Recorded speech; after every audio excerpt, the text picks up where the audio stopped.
After the moon, India launches rocket to study the sun. Bengaluru, September 2nd, Reuters. Following quickly on the success of India's moon landing, the country's space agency launched a rocket on Saturday to study the sun in its first such solar mission.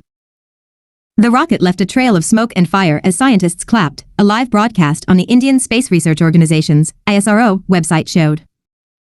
India's space agency on social media platform X, formerly Twitter, later said the satellite was now in orbit. The broadcast was watched by more than 860,000 viewers, while thousands gathered at a viewing gallery near the launch site to see the liftoff of the probe, which aims to study solar winds which can cause disturbance on Earth, commonly seen as auroras. Named after the Hindi word for the sun, the Aditya L1 spacecraft took flight barely a week after India beat Russia to become the first country to land on the south pole of the moon. While Russia had a more powerful rocket, India's Chandrayaan-3 outendured the Luna 25 to execute a textbook landing. Prime Minister Narendra Modi is pushing for India's space missions to play a larger role on a world stage dominated by the United States and China. Home Affairs Minister Amit Shah, on social media platform X, said the launch was a giant step towards Modi's vision. The Aditya L1 is designed to travel 1.5 million kilometers, 930,000 miles, over 4 months, far short of the sun, which is 150 million kilometers from Earth. It is meant to stop its journey in a kind of parking lot in space, called a Lagrange point, where objects tend to stay put because of balancing gravitational forces, reducing fuel consumption for the spacecraft. We have made sure we will have a unique data set that is not currently available from any other mission, said Sankar Subramanian, principal scientist of the mission. This will allow us to understand the sun, its dynamics as well as the inner heliosphere, which is an important element for current-day technology, as well as space weather aspects, he added.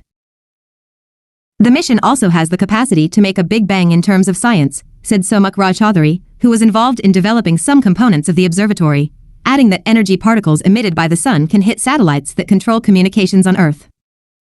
There have been episodes when major communications have gone down because a satellite has been hit by a big corona emission.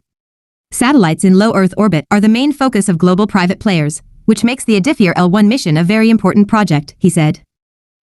Scientists hope to learn more about the effect of solar radiation on the thousands of satellites in orbit, a number growing with the success of ventures like the Starlink communications network of Elon Musk's SpaceX. The low Earth orbit has been heavily polluted due to private participation, so understanding how to safeguard satellites there will have special importance in today's space environment, said Rama Rao Naidamanuri, head of the Department of Earth and Space Sciences at the Indian Institute of Space Science and Technology. Longer term, data from the mission could help better understand the sun's impact on Earth's climate patterns and the origins of solar wind, the stream of particles that flow from the sun through the solar system, ISRO scientists have said. Pushed by Modi, India has privatized space launches and is looking to open the sector to foreign investment as it targets a 5-fold increase in its share of the global launch market within the next decade. As space turns into a global business, the country is also banking on the success of ISRO to showcase its prowess in the sector. Reporting by Nivedita Bhattacharjee in Bengaluru, additional reporting by Jeshri P. Upadhyay, editing by William Mallard and